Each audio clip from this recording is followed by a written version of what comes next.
Okay, now we're going to do B and C. We're on page 46 if you have the book. So, Kat is going to model the exercise to cut at the head from swinging on the inside, and then she'll model it from the outside. Now, Kat, in this case, because your knees are going to want to be in the way a little bit, you may want to turn yourself a little further here and there. Side, side. There we go. All right, show the one on the inside. Okay, so.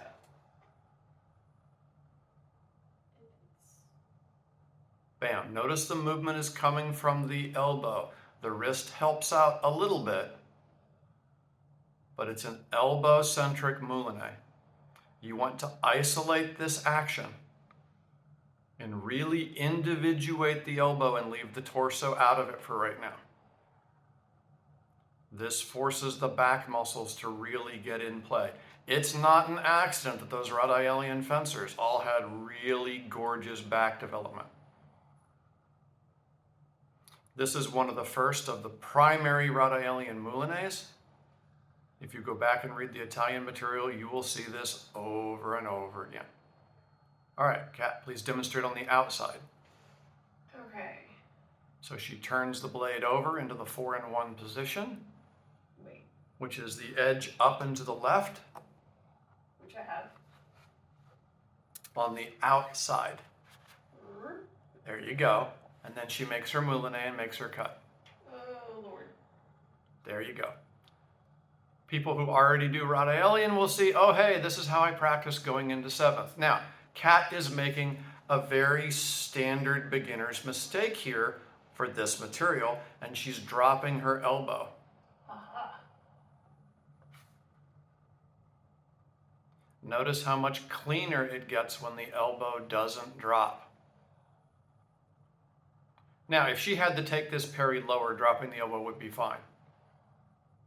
But notice how that also forces her to use more body English and more muscles to get involved. By keeping the elbow up, she's able to isolate and individuate the action.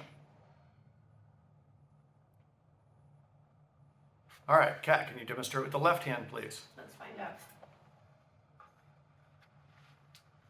Now, Kat knows these drills like the back of her hand, but in the lightsaber club, we haven't done all the ones with swings. So when you see her going, wait, that's because we've practiced some of these until our eyes have bled, but not all of them.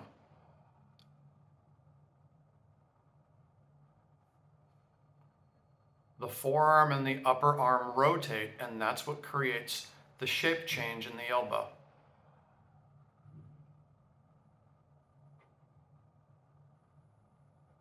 At some point, I'm going to find a very, very lean figure model who's got good back development and just film this with a back shown towards the camera so you can actually see all the back muscles in play.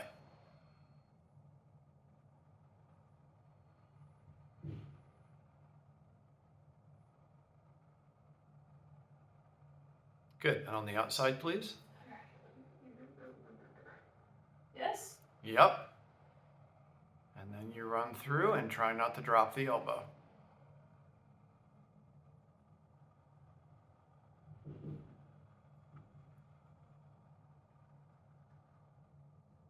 If you are beginning in saber fencing, you need to do these a lot.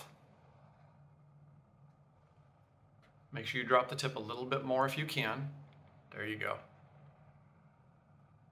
Is it okay that my elbow is going Yes, back and forward in space? it is okay that you are moving slightly in the shoulder blade and the deltoid to allow that arm to move.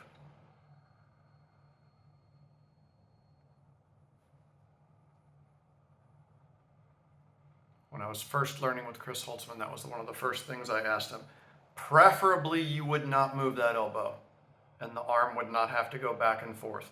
But if you have to make those kinds of movements while you're beginning to loosen up, it's no problem.